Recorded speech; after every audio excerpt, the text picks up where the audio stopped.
ఎందుకంటే దేవుని ఎదుట నిర్దోషంగా, నిరపరాధిగా, పరిశుద్ధునిగా, ప్రభువుకి యోగ్యంగా నిలబెట్టేది మన పరిశుద్ధాత్మ దేవుడే.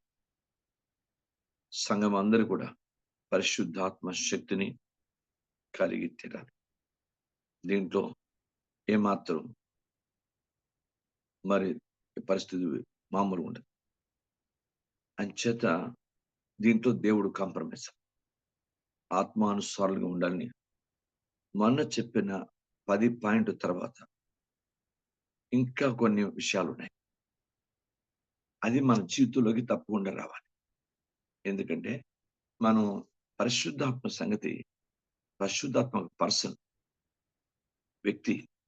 తండ్రి ఎలాగ పర్సన్, కుమారుడు ఎలాగ పర్సన్, పరిశుద్ధాత్మ కూడా పర్సన్, వ్యక్తి. కనుక సాధారణంగా శారీరక సంబంధంగా అర్థం చేసుకోవడానికి ఆయన మనలో ఉండాలి. ఆయన మనం నడిపించాలి. ఆయనలో మనం ఎంత అభివృద్ధి పొందాలో మీకు 10 విషయాలు, ఇంచుమించు 10 సంగతులు నేర్పించాను. ఇప్పుడు 7 సంగతులు ఇంకా ఉన్నాయి. అన్ని ఓ రోజు చెప్తే అసలు ఆ రోజు టైం అప్పటికే 1 గంట. ఇది 7, 8 సాక్ష్యం చెప్పారు ఆదివారం. సమయం చాలు. అంచేత దేవుని పాదాల దగ్గర ఈరోజు కొన్ని విషయాల్ని మీకు నేర్పిస్తాను. దేవుని స్తోత్రం. ముఖ్యంగా మన జీవితంలో దేవుని పాదాల దగ్గర సామెతల గ్రంథం 24వ అధ్యాయం 13, 14 వచనాలు. సామెతల గ్రంథం 24 నా కుమారుడా ఆ, నా కుమారుడా తేనె త్రాగుము, అది ఉమ్, రుచిగలది కదా. తేనె ఉమ్, పట్టు తినుము, అది నీ నాలుకకు తీపియే కదా. నీ ఉమ్, ఆత్మ జ్ఞానం మట్టిదని తెలుసుకొనుము. అది నీకు praise. దొరికిన యెడల ఉమ్. ముందుకు నీకు మంచి గతి కలుగును, నీ ఆశ భంగము కానేరదు. ముందుకు నీకు మంచి గతి కలుగు, నీ ఆశ భంగం కాదు. ఒక వ్యక్తి క్రీస్తు స్వరూపులోనికి మార్చబడాలి అంటే, ఒక వ్యక్తి ఆత్మానుసారంగా ఉండాలంటే, ఒక వ్యక్తి ఆత్మానుసారంగా ప్రవర్తించాలంటే, ఒక వ్యక్తి ఆత్మానుసారంగా జీవించాలంటే, ఒక వ్యక్తి ఆత్మ పూర్ణత్వంలోకి నింపడాలంటే దైవ ఆత్మ జ్ఞానం ఉండాలి. పరిశుద్ధాత్మ జ్ఞానం తప్ప శారీరక తెలివితేటలు పనిచేయవు. గుర్తుపెట్టుకోండి. మనం శారీరకమైన తెలివితేటలతో ఏదో సాధించేద్దాం అనుకుంటే ఇంపాసిబుల్. ఇంపాసిబుల్. ఉండాలి. లోకంలో లౌకికం తెలియాలి. జాగ్రత్తగా మనం నేర్చుకుందాం. కానీ దైవ సంబంధం వాటి దగ్గరికి వచ్చేసరికి పరిశుద్ధాత్మ వాక్యమే పనిచేయాలి తప్ప లోక తెలివితేటలు పనిచేయాలి. ఆత్మ సంబంధమైన జ్ఞానం ఉంటే తప్ప బైబిల్ గ్రంథాన్ని జ్ఞాపకం. సామెతలు 23:15 చదువు. నా కుమారుడా నీ హృదయంలో జ్ఞానం లభించిన యెడల నా హృదయం కూడా సంతోషించును. ఎస్. నీ దేవుణ్ణి సంతోష పెట్టాలి కదా. ఆత్మ జ్ఞానము లభించిన యెడల శారీరక జ్ఞానంతో బైబిల్ గ్రంథంలో దానియేలుకి ఆత్మజ్ఞానం ఇచ్చాడు. యోసేపుకు దేవుడు ఆత్మజ్ఞానం ఇచ్చాడు. భక్తుడు పౌలుకి ఆత్మజ్ఞానం ఇచ్చాడు దేవుడు. బైబిల్ గ్రంథంలో దేవుని ఆత్మని యెహోషువ జ్ఞానాత్మకుడు బైబిల్ గ్రంథంలో ఉంది. మోషే చేతులుంచినప్పుడు అతడు జ్ఞానాత్మకుడైనట.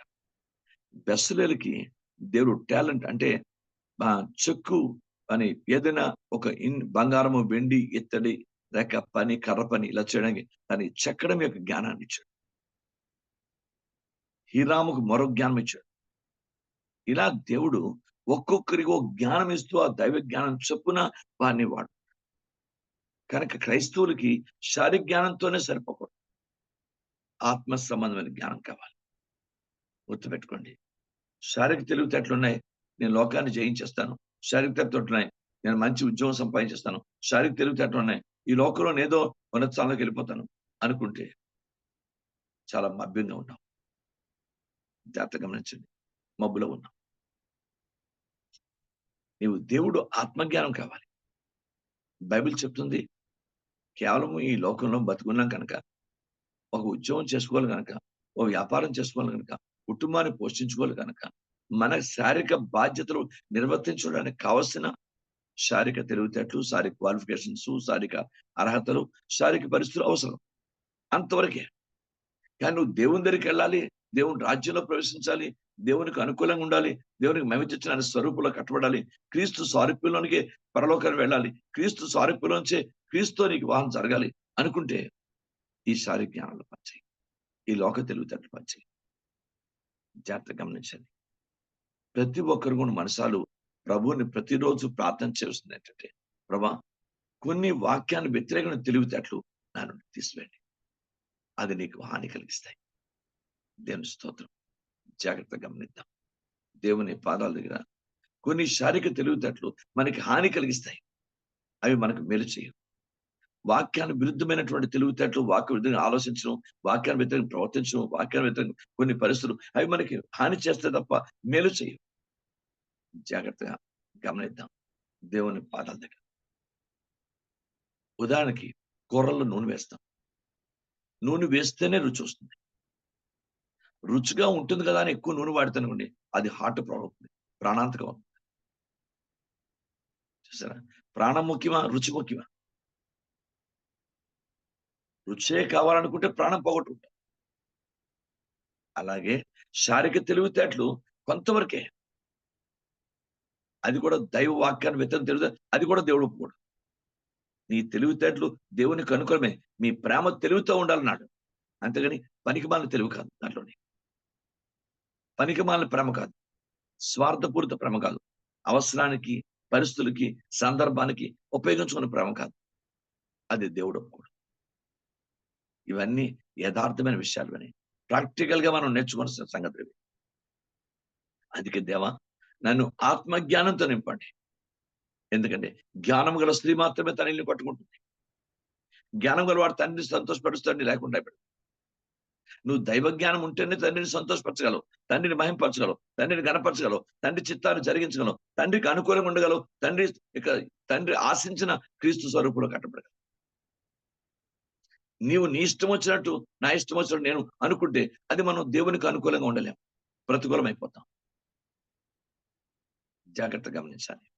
బైబిల్ గ్రంథంలోని మనకు అందరికీ తెలుసు, నేను మీకు ఒకసారి జ్ఞాపకం చేశాను. మీకు ఒక రాజు ఉన్నాడు. ఆ రాజు శారీరక తెలివితేటలు ఉపయోగించాడు, లోకస్థమైన తెలివితేటలు ఉపయోగించాడు. దానివల్ల పరిస్థితి ఏంటంటే ప్రాణాన్ని పోగొట్టుకున్నాడు. యుద్ధానికి వెళ్ళి మారు వేషంలో వెళ్ళి ప్రాణాన్ని పోగొట్టుకున్నాడు. నువ్వు నేచురల్ గా వెళ్ళయ్యా, నేనెవరు గుర్తుపడతారో సార్, నువ్వు నేచురల్ వెళ్తే ఎలా ఉన్నావు?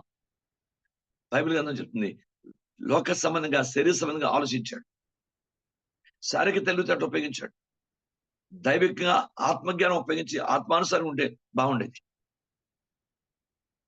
జాగ్రత్త గమనించాలి. చివరికి ప్రాణం పోగొట్టుకున్నాడు ఆ రాజు. అలా ఉండకూడదు, అలా ఉండకూడదు. దేవునికి స్తోత్రం. మన తెలివిలో ప్రాణం పోగొట్టుకోవడానికి, ఇతరులకి అన్యాయం చేయడానికి, ఇతరులకు ద్రోహం చేయడానికి, ఇతరులను మోసగించడానికి పనిచేయకూడదు. చేతనైతే ఒకరికి మేలు చేసేవారుగా, ప్రతి ఒక్కరికి మేలు చేసి ఉపకారం చేసేవారుగా, ప్రేమ కలిగిన వారుగా, పరిశుద్ధంగా, యథార్థంగా మనం చేస్తున్న పని దేవునికి అనుకూలమా కాదా, మనం తీసుకునే నిర్ణయం దేవునికి ఇష్టమా కాదా, అది ఆలోచించి ఉండాలి. లోక తెలివితేటలు ఉపయోగిస్తే లోకం నిన్ను చంపేస్తుంది, శరీరక్రియలు నిన్ను చంపేస్తాయి. తర్వాత నువ్వు దేవునికి అనుకూలంగా ఉండాలి. బైబిల్ గ్రంథం చెప్తుంది. ఈ రోజు నేను మీరు నేర్చుకుందాం. ఇస్కరియోతు యూదా శారీరక తెలివితేటలు ఉపయోగించాడు, శారీరక ఆలోచన ఉపయోగించాడు. వాడు ఎవరిని మనం యేసుక్రీస్తు కంటే బరబ్బాని ఎక్కువగా. నీకు అర్థమైందా? దైవ చిత్తాన్ని వ్యతిరేకంగా బరబ్బా శిష్యుడు ఇస్కరియోతు యూదా. అంత భయానకంగా పాలాడు. దాని పరిణామం ఏంటి? ఉరి వేసుకుని చచ్చాడు. కారణం సరైన ఫాలో అవ్వలేదు, దేవుని ఆత్మ సంబంధ తెలివిని ఫాలో అవ్వలేదు. మిగతా 11 మంది వాళ్ళ అమాయకత్వంతో వాళ్ళు దేవుడు యేసయ్య ఏం చెప్తే దాన్ని ఫాలో అయ్యారు. దాని అద్భుతమైన ఆశీర్వాదం ఏంటంటే 12 సింహాసనాల్లో వారి చోటును వాళ్ళు కాపాడుకోగలిగారు. ఇస్కరియోతు యూదా తన చోటును కూలగొట్టుకున్నాడు. శారీరక జ్ఞానం ఉపయోగించాడు, శారీరక తెలివి ఉపయోగించాడు, శారీరక ఆలోచన ఉపయోగించాడు, శారీరకమైనటువంటి ఆలోచన కలిగి ఉన్నాడు, శారీరక సంబంధంగా ఆలోచించాడు. జాగ్రత్తగా దేవుని పాదాల దగ్గర నేర్చుకుందాం. నీ ఆత్మ జ్ఞానం చాలా ఇంపార్టెంట్. బైబిల్ గ్రంథంలో ఉంది, దానియేలు విశిష్ట జ్ఞానం గలవాడు. మామూలు జ్ఞానం కాదు, విశిష్ట జ్ఞానం గలవాడు. అతని జ్ఞానం ముందు ఎవరు అతనికి ఎదురాడలేపారు. అతన్ని బలహీనపరచాలని, అతన్ని చంపాలని, అతని నమ్మకత్వాన్ని దెబ్బతీయాలని, అతన్ని ఎలాగైనా సరే ఏదో విధంగా అతన్ని బాధపరిచి శిక్షించాలని అతని మీద కొంతమంది కక్ష కట్టి అని అతన్ని సింహబోన్లో తోయించారు. కానీ బైబిల్ గ్రంథం చెప్తుంది, ఎవరు సింహబోన్లో ఆయన్ని వేయించారు వాళ్ళే సింహాలకు లోనైపోయి చచ్చిపోయారు. ఆయన మటుకు బయటకు వచ్చాడు. ఎందుకు? ఆత్మజ్ఞానం కలిగిన వాడిని దేవుడు కాపాడాడు. శరీర జ్ఞానం కలిగిన వాడిని సింహాలకు అప్పగించేశాడు. ఆలోచిద్దాం. దేవా, నాకు ఆత్మజ్ఞానం కావాలి, దైవ జ్ఞానం కావాలి. ఆత్మ సంబంధమైన జ్ఞానంలోనికి నన్ను జ్ఞానవంతుడు తను ఇల్లు కట్టుకుందంటే దానితో శారీరక జ్ఞానంతో కాదు, పనికిమాల జ్ఞానంతో కాదు.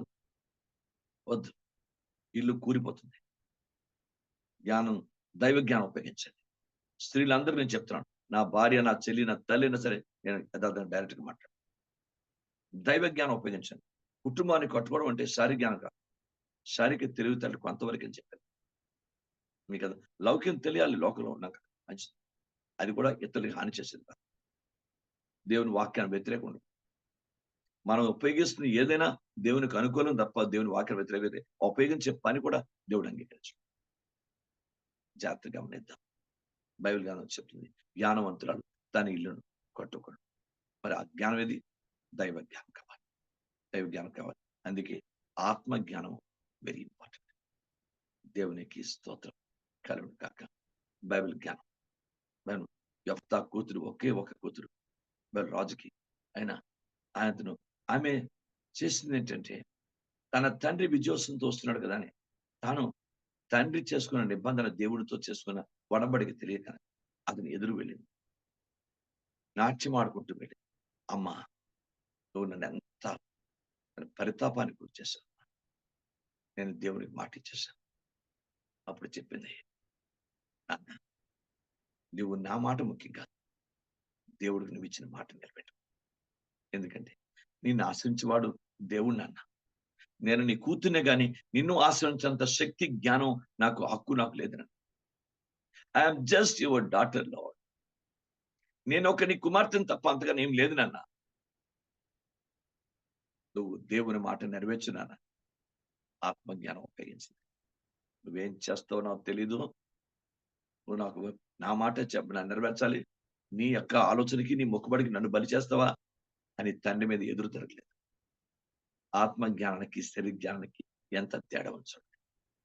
ఆత్మజ్ఞానం ఉపయోగించి నా తండ్రి దేవుని చేత ఆశించబడాలి. క్రైస్తవుడు ఆయన అనుకున్న మాట, నన్ను దేవునికి కదా అర్పణగా ఇస్తున్నాడు. దెయ్యానికి నన్ను అర్పణ ఇవ్వలేదు కదా. నా తండ్రి ఒప్పుకోలేంటంటే, నేను వచ్చినప్పుడు దహన బలిగా నేను ఏదైతే నా ఎంత ఎదురు వస్తుందో దాన్ని నీకు దహన బలిగా అర్పిస్తాను. దేవునికి అర్పణిస్తున్నాడు కదా, అంతకన్నా ఇంకేముంది? దేవుడికే నైవేద్యంగా నన్ను అర్పిస్తున్నాడు కదా. నేను ఆశించబడతాను కదా, తద్వారా మా నాన్న కూడా దీవించబడతాను కదా. ఆలోచన ఎంత ఆత్మీయంగా ఉంది. ఆత్మజ్ఞానం ఉపయోగించింది. చిరస్థాయిగా చరిత్ర పుటల్లో యెఫ్తా కుమార్తె ఆశించబడింది. ఈ రోజు యవ్వనస్తులు, ఆడపిల్లలు, మగపిల్లలు కూడా శారీరక జ్ఞానం పనిచేయదు. నాన్న, నువ్వు దేవుని మాటగా లోబడ్డాను, దైవ చిత్తాన్ని జరిగించాను అని తండ్రిని ప్రోత్సహించాలి, తల్లిని ప్రోత్సహించాలి, తల్లిదండ్రులు లోబడాలి, ప్రేమించాలి. వారిని దేవుని వాక్యం తల్లిదండ్రులు ఎందుకు చెప్తున్నారో, వాళ్ళు ఏ ప్రేమతో చెప్తున్నారో, ఎంత భారంతో చెప్తున్నారో వారిని అర్థం చేసుకునే మనస్సు ఉండాలి. ఆలోచించండి. దేవుడు తినడానికి నోరిచ్చాడు, ఆలోచించడానికి మనసు కూడా ఇచ్చాడు. గుర్తుపెట్టుకోండి. ఒకసారి తల్లిదండ్రులు ఎందుకు చెప్తున్నారు? మన మంచి కదా, మన గురించే కదా అని ప్రతి పిల్లలు తల్లిదండ్రులను దైవికంగా ఫాలో అవ్వాలి. నేను చెప్పేది వారు శారీరకంగా చేసింది ఫాలో అవ్వమని చెప్పలేదు, వారు ఆత్మీయంగా చేసింది, ఆత్మానుసారంగా చెప్పింది ఫాలో అవ్వాలి. అది మనకు మేలు, అది మనకి ఎంతో ఆశీర్వాదం. కనుక నేనైనా మీరు దైవజనుడు ఎందుకు సన్నద్ధుడే దేవుని పాదాల దగ్గర పరితపించి మాట్లాడుతూ, అమ్మా ఇలా చేయండి, అలా ఉనండి, అలా చేయండి ఎందుకు చెప్తాడు? ఎందుకు కొన్నిసార్లు హెచ్చరిస్తాడు? మిమ్మల్ని అవమానపరచాలని, కించపరచాలని, దుఃఖపరచాలని, బాధ పెట్టాలని కాదు. మీ హృదయాల్లో దేవుని కార్యం జరగాలి. మీరు ఆ దైవిక మార్పులోనికి రావాలని మీరు మంచి దేవుని వాక్యం ఇలా మీరు ఆశ్రయించబడ్డ దైవ చిత్తానికి లోబడడానికి కావాల్సిన స్థితి పొందాలని అని చెప్పాలి. మీ మీద దైవజనుడికి ఏ కక్షలు కావేశాలు కనుక ప్రతి ఒక్కరూ అర్థం చేసుకున్నారు. ప్రభా ఆత్మజ్ఞానం నాకు ఇవ్వమని, నాకు ఆత్మజ్ఞానం. అబిగేలు దేవుని పాదాల దగ్గర జ్ఞాపకం చేసుకుంది. అయినా నా భర్తను ఖచ్చితంగా దావీదు ఒప్పుకోడు, తప్పకుండా చంపేస్తాడు. దావీదు మహాశక్తివంతుడు. ఆయన దగ్గర ఈ నాబాలు తెలివితేటలు కానీ నాబాలు యొక్క పరిస్థితి ఎందుకు పనిచేయడు? ఈ మొరటోడు ఎందుకు దావీదు దగ్గర పనిచేయడు? దావీదు చంపేస్తాడు నా భర్త అని ముందుగానే దైవ జ్ఞానం ఉపయోగించింది. ముందుగానే కొన్ని ఆత్మ సంబంధి కొన్ని ఈ ద్రాక్ష గడ్డలు ఏవో కొన్ని పలహారాలు పళ్ళు ఇవన్నీ పట్టుకొని మొత్తం దావీదు దగ్గరికి వెళ్ళిపోయి ముందుగానే దావీదు పాదాలు పట్టి అక్కడ ఆమె ఉపయోగించిన మాట అద్భుతం మాట. దావీదు ఉపయోగించిన మాట చదువు. నేను పాపం చేయకుండా నన్ను ఆపినందుకు దేవుడు నేను దీవించుగాక అంటాడు. Praise lord. నేను హత్య చేసి ఏదో చేసి గుర్తుపెట్టుకోండి. ఈమె జీవితంలో కూడా అంటది, దేవుడు నీ జీవాన్ని మూటలో దాచాడు, మూటలో దాచాడు. దావీదా ఆ రాజా నా భర్త పట్టువాడు క్షమించమని ఆయన విడిచిపెట్టి తప్పుడు అతని పాప అతన్ని చంపేస్తుంది. తప్పుడు ఇలా పాపంలో కొనసాగితే ఆ పాప అతన్ని చంపేస్తుంది. కానీ నీ చేతులు దోషంగా ఉండద్దు. నీవు నిర్దోషివి, దేవునికి మహిమ తెచ్చు సేవకుడు, నీ ఆత్మీయతను కాపాడు అని హితో పలుకుతుంది. దేవుడు దావీదు హృదయంలో మంచి కలుగు చేశాడు. నిజమే, నువ్వు చెప్పింది నిజమే. నీ భర్తనేమన్నా దేవుని స్తోత్రం. ఎంత మహాద్భుతం. బైబిల్ గ్రంథంలో ఉంది, నాబాలు తనకు తానుగానే భయపడి బైబిల్ గ్రంథం రోజు దేవుని పాదాల దగ్గర నేను మీరు కూడా నేర్చుకున్నాను. దైవ జ్ఞానాన్ని ఉపయోగిస్తే మనం అమ్మ ఎవరు మాట్లాడుతున్నారు దయచేసి ఆ దేవుని పెట్టుకోండి.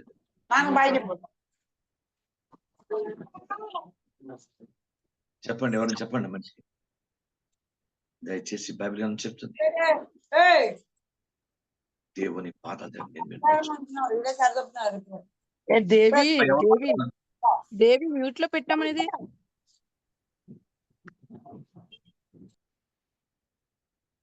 బైబిల్ గ్రంథం చెప్తుంది.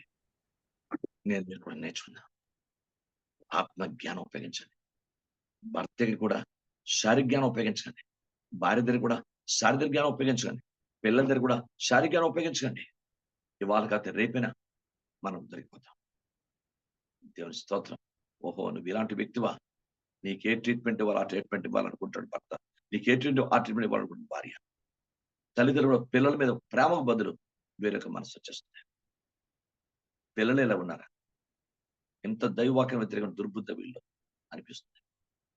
అంచేత దైవ జ్ఞానం ఉందనుకోండి, ఆత్మ జ్ఞానం ఉందనుకోండి, మీకు దేవుని కనపరిచినట్లు తద్వారా నువ్వు తల్లిదండ్రుల దగ్గర, కుటుంబం దగ్గర, భర్త భార్య దగ్గర, సంఘంలో, సమాజంలో, దైవసేవకు దగ్గర, దేవుని చిత్తంలో అన్నిట్లో కూడా దేవునికి అనుకూలం ఉంటాం.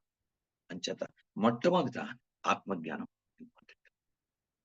దేవుని స్తోత్రం. రెండవది చూద్దాం. దేవునికి మహిమ కలుగునుగాక. Praise the name of Jesus. గలతీయులకు రాసిన పత్రిక 5వ అధ్యాయం 22-24 వరకు చదవండి. గలతీయులకు రాసిన పత్రిక 5వ అధ్యాయం. ఆత్మ మనని దేవుని ఎదుట యోగ్యంగా నిలబెడతాడు పరిశుద్ధాత్మ దేవుడు. దానికి ఆత్మ సంబంధమైన విషయాలు మనం నేర్చుకుంటాం. అది గుర్తుపెట్టుకోండి. మెసేజ్ యొక్క థీమ్ ఇది. Praise the lord. ఎలా నిలబెడతాడంటే ఈ ఆత్మ సంబంధమైనటువంటి విషయాలు మనం కలిగి ఉంటేనే ఆత్మ నిలబెడతాడు. ఆత్మకు లోబడితేనే పరిశుద్ధాత్మను నిలబెడతాడు. ఈ పరిశుద్ధాత్మను దుఃఖపరిచి గాయపరిస్తే ఆయన నిలబెట్టాడు. తిరిగి మనం పాపాన్ని తెచ్చుకుంటాం. ఇది గుర్తుపెట్టుకోవాలి. మనము ఆత్మ నడిచి జీవించే వారమైతే మా గలతీ 5:22-24 భాస్కరండి. అయితే అనగా ప్రేమ, సంతోషము, సమాధానము, దీర్ఘశాంతము, దయాళుత్వము, మంచితనము, విశ్వాసము, సాత్వికము, ఆశా నిగ్రహము, ఇట్టి వాటికి విరుద్ధమైన నియమం ఏదీ లేదు. క్రీస్తు సంబంధులు 9 ఫలాలండి. ఈ 9 ఆత్మ ఫలాలు ప్రతి కుటుంబంలో, ప్రతి భార్య భర్తలో ఉండి తీరాలి. ప్రతి యవనస్తులో ఉండి తీరాలి. ఆత్మ వరాలు కంటే ఆత్మ ఫలాలు పెరిగి గుర్తుపెట్టుకోండి. ఆత్మ వరాలు వద్దని కాదు. ఆత్మ వరాలు ఉండాలి. ఎందుకంటే ఒక వ్యక్తి పరిచయం చేయాలన్నా, ఆత్మను సంపాదించాలన్నా, ప్రభువుని ప్రూవ్ చేయాలన్నా, లేక ప్రభువుని మనం ఎక్కడ ప్రత్యక్షపరచాలన్నా ఆత్మ వరాలు చాలా అవసరం. పరిచయం చేసే ప్రతి ఒక్కరికి ఆత్మ వరాలు చాలా అవసరం. ఆత్మ ఫలాలు చాలా అవసరం. కానీ దీంట్లో ఇంకా ఆత్మ ఫలం అంటే దేవుని దగ్గర మనం సంపూర్ణంగా చేసేది ఆత్మ ఫలాలు. ఆత్మను సంపాదించేది ఆత్మ వరాలు. ఆత్మలో దేవుని దగ్గర సంపూర్ణంగా మనం నిలబెట్టేది మన ఆత్మ ఫలం. ఆత్మ ఫలము లేకుండా ఆత్మ ఫలం మనకు అర్థమైపోతుంది. మీరు కూడా అన్ని కూడా ఈ షార్ట్ టెంపర్లు, ఉత్తుగుత్తనను అనవసరం గర్వించాలు, వాక్యం వ్యతిరేకంగా ఉండాలి, మాట్లాడాలు. ఇంకెంతగా దేవుడు బోధించినా, బోధించినా పెడచెవిన పెట్టి వాక్యాన్ని వ్యతిరేకంగా ఏదో నా ఇష్టం, నా ఇష్టం, ఏదో హైయెస్ట్ పొజిషన్ లో ఏదో ఉన్నట్టు మనమే ఫీల్ అయిపోయి మన జీవితాల్ని దైవ చిత్తానికి వ్యతిరేకంగా చేసుకోవడం ఇది భయంకరమైనటువంటి పరిస్థితి. ఆత్మ ఫలాల్లో చాలా అద్భుతమైనది విషయం. అన్ని కూడా ఆత్మ ఫలాలు ఉంటేనే ఆత్మ సంబంధంగా ఉండగలం. దేవుని ఎదుట నిర్దోషిగా, యథార్థంగా, పరిశుద్ధంగా, నమ్మకంగా, నీతిగా, భక్తిపరంగా అన్ని విధాల ప్రభువుకు మెచ్చుకునేటట్టు ఉండగలం ఆత్మఫలం. ప్రతి క్రైస్తవ కుటుంబం, క్రైస్తవ బ్రదర్ సిస్టర్ యవనస్తులు ఆత్మ ఫలాలతో నింపడం. ఆత్మ ఫలాలు కావాలి. ఎందుకంటే ప్రభు రాకడకు ప్రభు మధ్యాకాశానికి వచ్చినప్పుడు ప్రభు శారీరక సంబంధం ఏవి చూడడం, విశ్వాసాన్ని చూస్తాడు. ఆయన మీ యందు విశ్వాసమును కనుగొనున అన్నది మధ్యాకాశానికి వచ్చింది. రెండవది ఆత్మ ఫలాలు చూస్తాడు. ఎందుకంటే దేవునికి సార్వత్రిక సంఘ పెండు కుమార్తెకి ఆత్మ ఫలాలే కావాలి. ఎందుకంటే ప్రభువారు ఆత్మతోనూ వాక్యంతోనూ క్రీస్తు శరీరంగా మనకి ఇవ్వబడ్డాడు కనుక, ఆయన యేసు క్రీస్తుగా మనకి దేవుడు అనుగ్రహించిన వరం కనుక. బైబిల్ గ్రంథం చెప్తుంది లేఖన ప్రకారం ఆయన మనకి అనుగ్రహించే దేవుడు తన కుమారుని ఆత్మతోనూ వాక్యంతోనే ఇచ్చాడు. ఈ రెండూ లేకపోతే ఆ వ్యక్తిని క్రీస్తు స్వరూపంలో ఉండలేడు. గుర్తుపెట్టుకోవాలి. కనుక ఆత్మ ఫలాలు మన కుటుంబం కట్టుకోవడానికి, మన జీవిత నిర్మాణానికి, క్రీస్తులోనికి మనం ఎదగడానికి, ఫలించడానికి అన్నిటికీ ప్రధానమైనటువంటి ముఖ్య అంశాలు ఏంటంటే ఆత్మఫలం. ఆత్మ ఫలము లేకుండా ఏ వ్యక్తి క్రీస్తులో పరిపక్వత పొందలేడు. క్రీస్తు సార్వత్రిక పెండు కుమార్తెగా అవ్వలేడు. ఏ వ్యక్తిని బ్రదర్ సిస్టర్ అవ్వలేడు. నువ్వు ఆత్మ ఫలాలతో నింబడి తీరాలి. అవి మనలో కనిపించాలి. ప్రభు రాకడ కొరకు మన ద్వారబంధం మీద పచ్చివియు పండియు శ్రేష్టమైనటువంటి నానావిధ ఫలములు అవి వేలాడుతూ ఉంటాయి. యేసుక్రీస్తు మధ్యాకాశానికి వచ్చినప్పుడు బైబిల్ గ్రంథంలో రాయబడింది ఉద్యానవనము అంటాడు. ప్రైజ్ రాడు దేవుని వాక్యంలో, నా ఉద్యానం మన మీద విసరడి, ఉత్తర వాయువు వేంచండి, దక్షిణ వాయువు వేంచండి అని రాయబడింది ఇక్కడ బైబిల్ గ్రంథంలో. నా ప్రియుడా చూడండి, ఆ లేఖన ప్రకారం ఆయన వచ్చినప్పుడు తనకిష్టమైన ఫలములే చూస్తాడు. తనకిష్టమైన ఫలములే. అందుకనే భూమి మీద ఆయన శరీరధారిగా ఉన్నప్పుడు అంజరపు చెట్టుని మాదిరి చూపించాడు. ఆయనకి అవసరమైనప్పుడు పండు లేదు, అందుకే చెట్టును శపించాడు. ఇక ముందు నువ్వు ఫలము ఫలించకూడదు కాక. విశ్వాసాన్ని బట్టి కూడా ఆ ఉదాహరణ చెప్పాడు. కనుక బైబిల్ గ్రంథంలో దేవుని వాక్యంలో సత్యం ఏంటంటే ఆత్మ ఫలాలు ప్రతి భార్య భర్తలు ఉంటే ఆ కుటుంబం పరలోకు. భూమి మీద పరలోక కుటుంబం ఎవరంటే ఆత్మ ఫలాలు కలిగిన కుటుంబం. ఎందుకంటే అండర్స్టాండింగ్స్ ఉంటే తప్ప మిస్అండర్స్టాండింగ్స్ ఉండవు.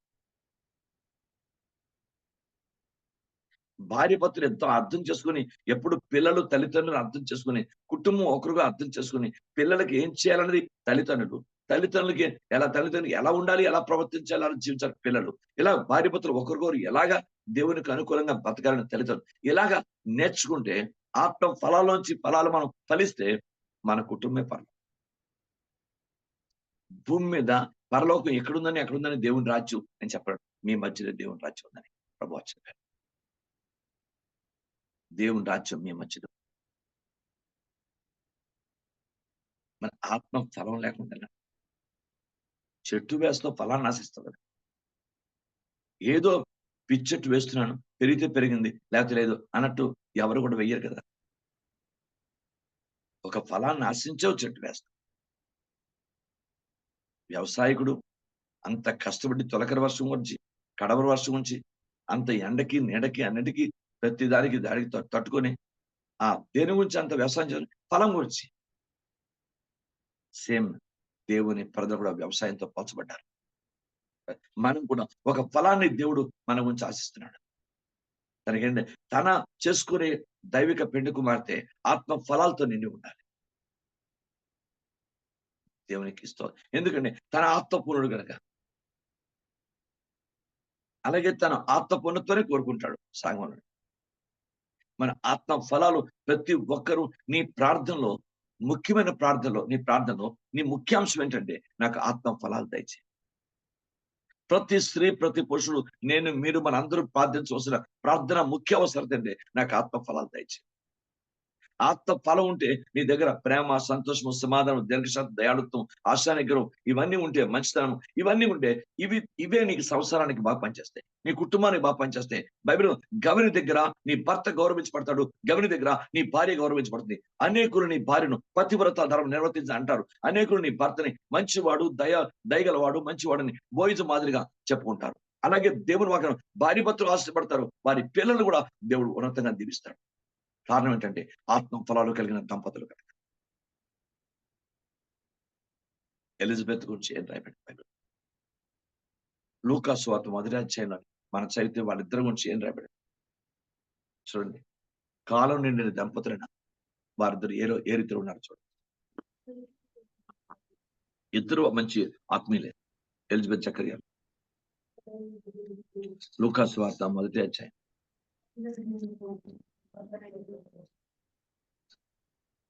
42వ వచనం భాస్కర్. 41వ వచనం భాస్కర్ అండి.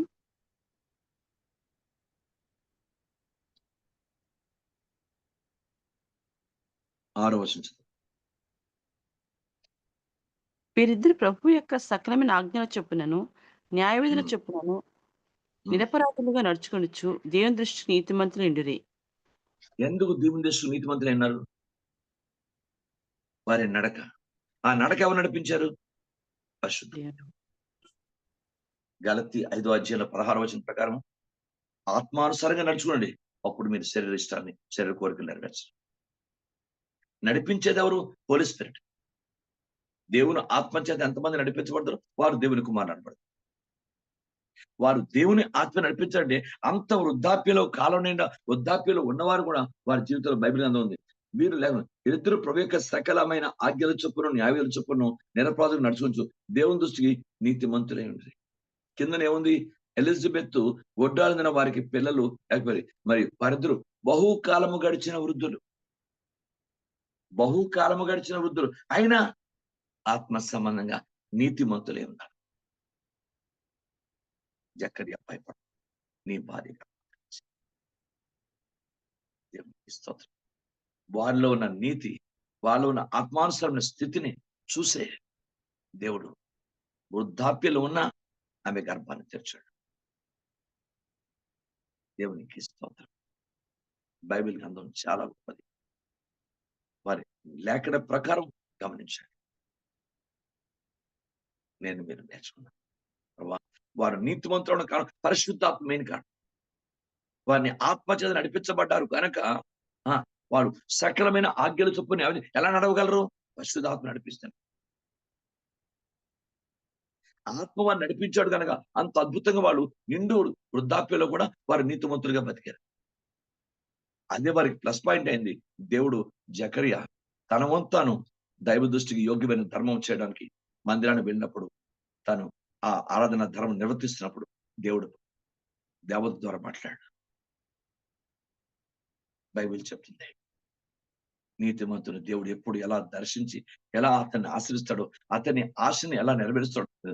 నీ ఆశ భంగము నేరదు కానేరదు. శబా నీ ఊతనే హసీమల పొడిబా. నీ ఆశ భంగము కానే దేవుడు నేను విడిచిపెట్టు. ఖచ్చితంగా నువ్వు ఏ దైవికంగా ఆశపడ్డావో ఆశ నెరవేర్చేస్తాడు. నీకు తప్పకుండా మంచి ఫలం ఉంటుంది, మంచి ఫలితం ఉంటుంది. నీ గతి మంచి గతికి ఉంటుంది. నీకు నువ్వు ప్రపంచంలో ఉన్న దుర్గతి పడదు. ఆత్మ ఫలాలతో ఉంటే సంఘం అందరూ ప్రార్థనలో ముఖ్యమైన భాగం.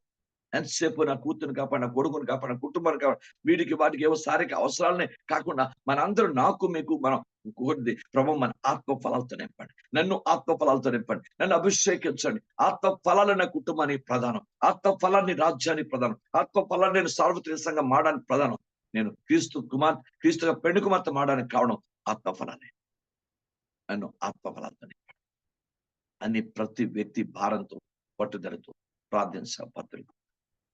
ప్రభు యొక్క ఆత్మ లేకుండా, ప్రభు యొక్క ఆత్మ ఫలాలు లేకుండా ఏ ఒక్కరు సార్వత్రిక సంఘానికి పాలిభాగస్తులు కాలేరు, సంఘములో పాలిభాగస్తులు కాలేరు, క్రీస్తు స్వరూపంలోనికి రాలేదు. దేవునికి స్తోత్రం. అంచేత దేవ నన్ను కరుణించమని మనందరం అవివేకంగా ప్రవర్తించద్దాం, అవివేకం ఉండద్దు. Praise God. శరీరాన్ని నలగొట్టుకుందాం, శరీరాన్ని దేవునికి అనుకూలంగా మార్చుకుందాం, ఆయనకి ఇష్టకరంగా శరీర విషయంలో జాగ్రత్త పడదాం. ఆత్మను ఎక్కువగా అభివృద్ధి పరచుకోవడానికి ఆత్మ జ్ఞానం కావాలి, ఆత్మ ఫలాలు కావాలి. అప్పుడే దేవుని ఎదుట నిర్దోషంగా, నిరపరాధంగా, పరిశుద్ధంగా నిలబడగలం. ఆయనకు అనుకూలంగా మనం నిలబడగలం. దేవుని స్తోత్రం. దేవుడు తన మాటలు అన్నిటికీ ప్రతిపించడం.